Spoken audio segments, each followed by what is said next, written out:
Good evening, ladies and gentlemen. I'm Augustus, and I would like to welcome you all back to another episode of Tsukihime. When we last left off, we revealed that we're going home for the first time in 8 years. We went to school, thinking, and we arrived late, or almost arrived late rather, when we encountered some weird noises coming from the courtyard where we went to investigate and spoke with our senpai, who we later found out was named CL. And we came to class and had a flag dropped onto our lap. And one day I will probably get better at transitions, but until then, let's get this back on. Serial killings. I see. Come to think of it, I did hear something like that. I feel a tinge of regret at needing Arihiko to remind me. For the past 2 or 3 days, I had been debating whether or not to return to the Tono household, so I completely lost touch with the news. What was it again? They've given it some really nasty name, like the freakish serial killings or something. That's not that great of a name if you ask me. I think it might have been better in the original language, but I don't know. It's just a weird title. There's more to it. So far, all the victims have been young girls. The 8th victim was only 2 days ago. And to top it all off, they were all... Wait, what happened to him again? Arihiko tilts his head in contemplation. I'm an idiot for asking him. Yeah, I remember now. All the victims had cross-shaped slashes on their throat, he says with a lot of confidence. No, Inui-kun. Everyone was killed, lost all their blood, or lost a lot of blood. Oh yeah, that was it. And that's one of our classmates, and, well, isn't it sad? They said it's some kind of modern-day vampire or something. You sure know a lot about this, Yumizuka-san. Not really. It's happening in this town, so it's in the news. You'd remember it even if you didn't want to. I see.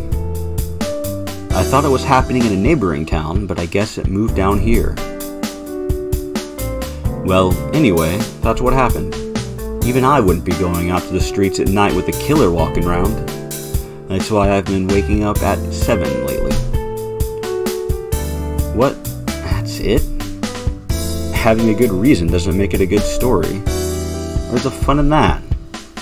I sit down while dealing with Arihiko. Man, you're cold.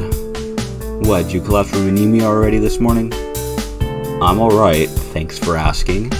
If I was anemic 24 hours a day, I'd be dead by now. Yeah, you're right. If you say you're okay, then I guess you're okay.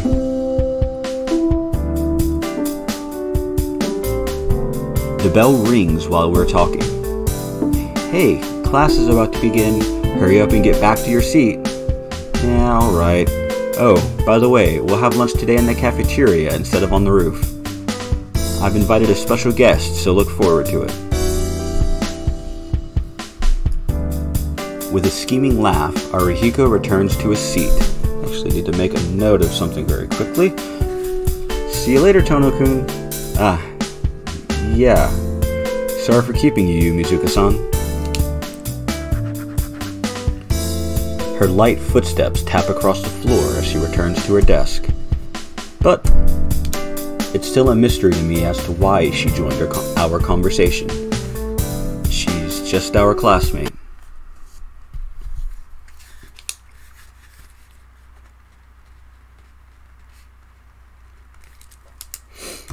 It's lunchtime. Now then, where should I eat lunch? Well, out of the 3 options here, we want to take either of these 2. I will try to do this one, maybe... Actually, I don't know if I'll be able to do that one. Oh, yeah, I will, for... I'll be able to eat lunch in class in one of the later routes, or possibly 3 of them, I'm not sure. So we're going to go eat in the cafeteria. like our good friend wanted. like the good friend that we are. Remember, Tono is a good friend. The cafeteria is packed as usual. A long line of people waiting for their orders has developed. Casting a glance at the students holding their meal tickets, I sit down at Arihiko's table. So, Arihiko, who is this special guest? That's odd. We arranged to meet here in the cafeteria. Hold on, I'll go check things out. Arihiko runs off, leaving his curry udon. Chikara udon is my choice. I hope he returns before the noodles go stale.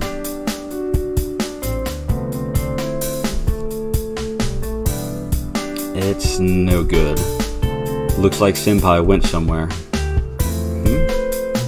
Your guest is a Senpai? Well, there's only one other Senpai we've met, so we have a pretty good idea who it probably was. Yeah, she's a really cool girl. I've been hitting on her for the last few days, and I finally got her to agree to eat lunch together. Apparently, she has someone she wants to thank today, so she's running around school looking for whoever it is. Yeah, that's a pretty good sign it's whoever it is that we had met. Sigh. It seems like she's a busy person. Yeah, she's kind of like one of those penny racers. With a look of regret, Arihiko splits his chopsticks. Well, I guess it can't be helped. Anyhow, itadakimasu. Yeah, itadakimasu. We begin to slurp at our udon. What the heck are penny racers anyway? So, what was the real reason? Huh? What do you mean? The reason you were early this morning. You aren't the sort of person who comes to school early just because he gets up, Arihiko-kun. I question Arihiko as I sit next to him while eating my Chikara udon. Arihiko gives an uncommitted response as he slurps away at his soup. Are you gonna go back to your real house today, Tono? Yeah, I am. Wait, have I told you about that already? Nah, just heard it from the teacher. Arihiko continues to wolf down his curry udon without glancing in my direction. I thought maybe Tono will get really depressed, so I decided to check it out. I see. And your verdict? Pretty disappointing. Wasn't worth getting up early for. Few things are, my friend, few things are. You really have too much time on your hands, Arihiko. I conclude as I bite into the white rice cake in my Chikara udon. That's the kind of person Arihiko is. Today is the day I return to the house of my real family, returning from the home of the adopted family who raised me. Arihiko must have heard about it somewhere and came to school early because he was worried about me. Arihiko, I think your appearance does you a disservice. You're really sentimental underneath. If it's the always melancholy Tono telling me that, then maybe I'm the real thing. Arihiko slurps noisily at his noodles. So man, what's really going on? What do you mean? You've been living with the Arima since primary school, right? It's been 8 years already. Your dad has basically disinherited you. Why is he suddenly calling you back now? He didn't disinherit me. He just kicked me out of the house somehow. Tono-kun, if there ever was a family that kicked their kid out of their house somehow, that's not a tragedy, it's a comedy. But if it's so boring, it's not even funny. Arihiko spreads his arms and shrugs. Refusing to be serious ever is one of Arihiko's easy-to-understand traits. Yeah, guess you're right. If you get kicked out of the house laughing is all you can really do. And then he said some cliche line like, never step foot in this house again, or something, right? That's what people would call disinheritance. Come to think of it, I've never heard why you were disinherited.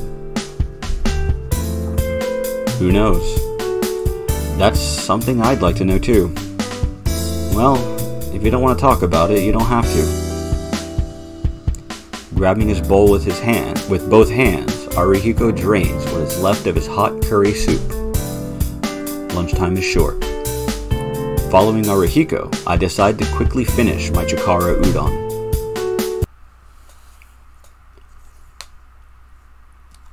The last class of the day ends. I don't feel like going to the mansion right away, so I just blankly stare out the window overlooking the school grounds. The classroom is dyed orange by the sunset. It's like red watercolor paint, and it hurts my eyes. I don't like red.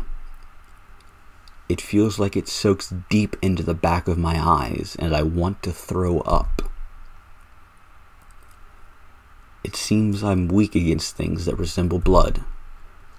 No, I should say I am weak against blood itself.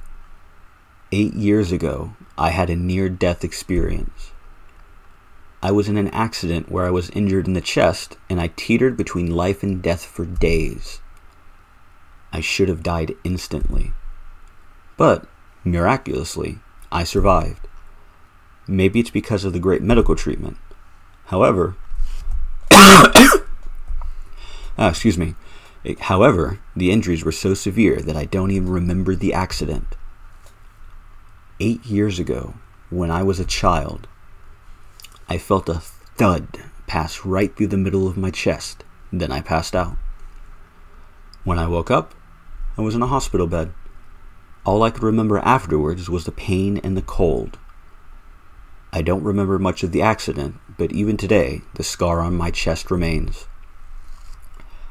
I guess numerous fragments of glass pierced my chest, leaving a burn-like scar there and in my back. Actually, I was quite surprised at being saved. Ever since then, I frequently collapse from anemia-like dizziness, and it caused a lot of trouble for others. Maybe that's why my old man believed I was unfit to be the heir of the Tono household and entrusted me to our relatives. The wound on my chest, huh? The huge scar in the middle of my chest, hidden from view by my uniform. Now that I think about it, after that accident was when I started to see those lines. I'm able to forget them thanks to the glasses that Sensei gave me. But I think I would have completely gone mad if I'd never met her. Keiko-san, the person who had been my mother up until now, said when I left the Tono household wasn't normal. No problem. I'm not a normal person myself. Adjusting my crooked glasses, I pick up my bag. I can't stay in the classroom forever. Now then, you have another choice. This one, I would like to do this one. We're going to go back to the mansion. Why is because, well, I don't want to take the chance of messing up point differences a bit later. So if I take extra caution now and get points that I don't want, and maybe an extra flag or two that I don't want, well, maybe I won't have to worry about that. I walk along a different path than the one I usually take. Passing through unfamiliar streets, I slowly approach the Tono mansion. The surroundings are not completely unfamiliar. After all, I had lived here until I was 9 years old, 8 years ago. This is not the first time I have taken this path back to the mansion. My feelings are a little complex. The path home is nostalgic, yet fresh. Up until now, I had not looked forward to returning to the mansion, to the Tono household, excuse me. Now, it doesn't seem so bad. The house I lived in until I was 9 years old. Right now, my sister Akiya is in that utterly un-Japanese Western-style mansion. Tono Makihisa, my old man who hated me, and the master of the Tono household died a few days ago. My mother died from illness after Akiya was born, so the Tonos had dwindled down to me and my sister. Being the eldest son, you would think I would stand to become the Tono heir, but I have no such privilege. To become the Tono heir means being bound by a strict upbringing. I had lost count of the number of times my father scolded me over dislike of not being able to live freely. That was when I got involved in that accident, and my body became weakened. My father saw it as a good opportunity to get rid of me. His reasoning was something along the lines of, someone who could die at any moment can't become heir, even if he is the eldest son. Sadly for my father, I betrayed his expectations by recovering, but my sister Akiya was already deemed to be the heir of the Tono household.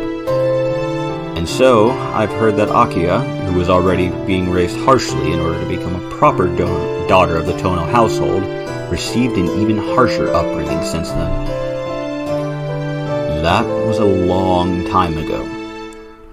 I played together with Akiya in the mansion back before the accident. After that, I never saw her again. Apparently, Akiya tried to visit me a few times when I was first entrusted to the Arimas. Unfortunately, we were never able to meet because I had to go to the hospital every day. We completely lost contact after Akiya went to a boarding school. Unlike Akiya, I'm isolated from the main family. That's why I can live freely like this. My high school is just an average high school, and our chance of contact was pretty much zero. My old man died, and I received word telling me to come back. To be blunt, I had no intention whatsoever of returning to the Tono house. But Akiya is at that house. When we were children, Akiya was an obedient child, always looking frightened as if she were constantly enduring something. She would always follow close behind, her footsteps pattering behind me. She was frail, and her long black hair and fancy Western clothes made her resemble a French doll.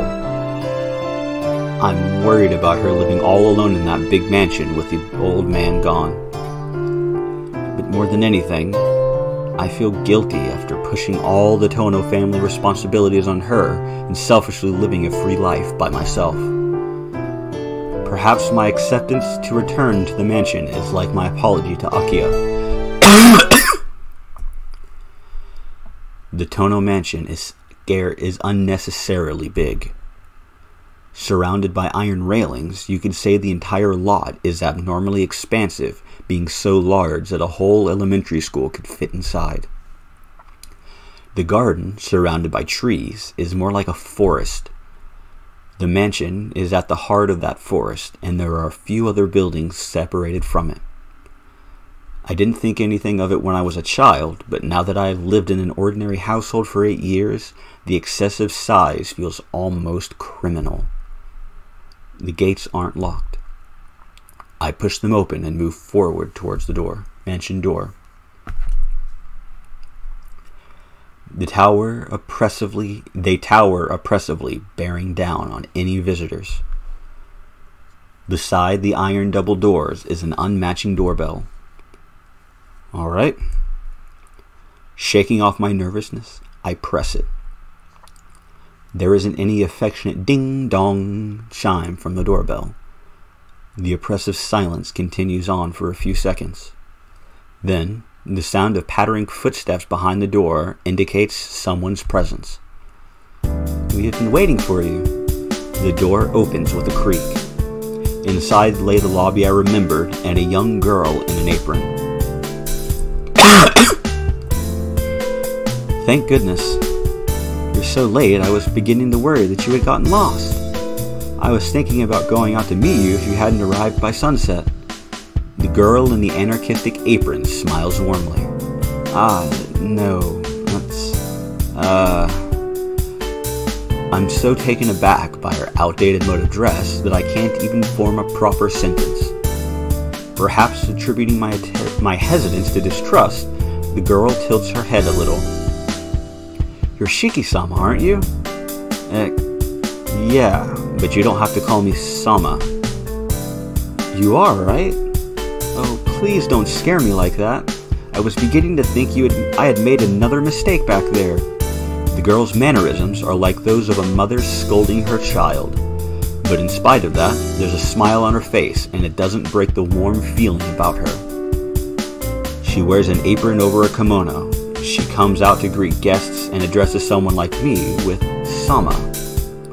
This must mean that she's... are you one of the maids here by chance? The girl answers my question with nothing but a smile. Come, you must be tired. Please do come in. Akiya-sama is waiting for you in the sitting room. The girl quickly crosses the lobby and heads towards the sitting room.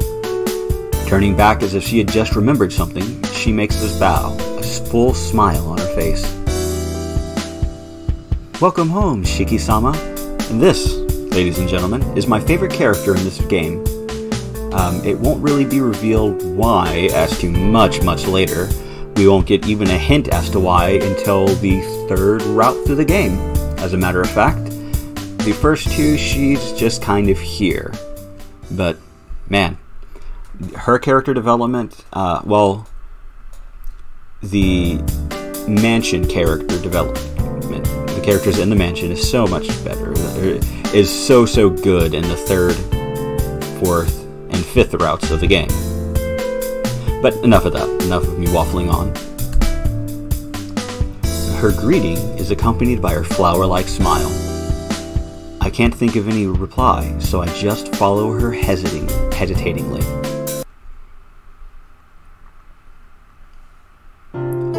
Guided by the girl, I head to the sitting room. It's as if I'm seeing it for the first time. I don't know if I've forgotten about it in the last 8 years or they had it refurbished since then. Either way, it feels like someone else's house now, and it's unsettling. As I'm looking around the sitting room, the maid in the apron lowers her head in a quick bow. I've brought Shiki-sama with me. Well done.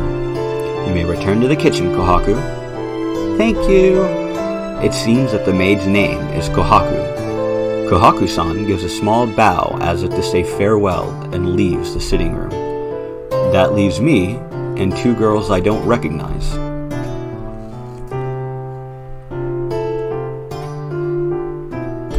And that, ladies and gentlemen, is where we're going to leave off for this episode. Will we find out who the mysterious redheaded girl is, and does our sister in fact hate us? Will we find out next time?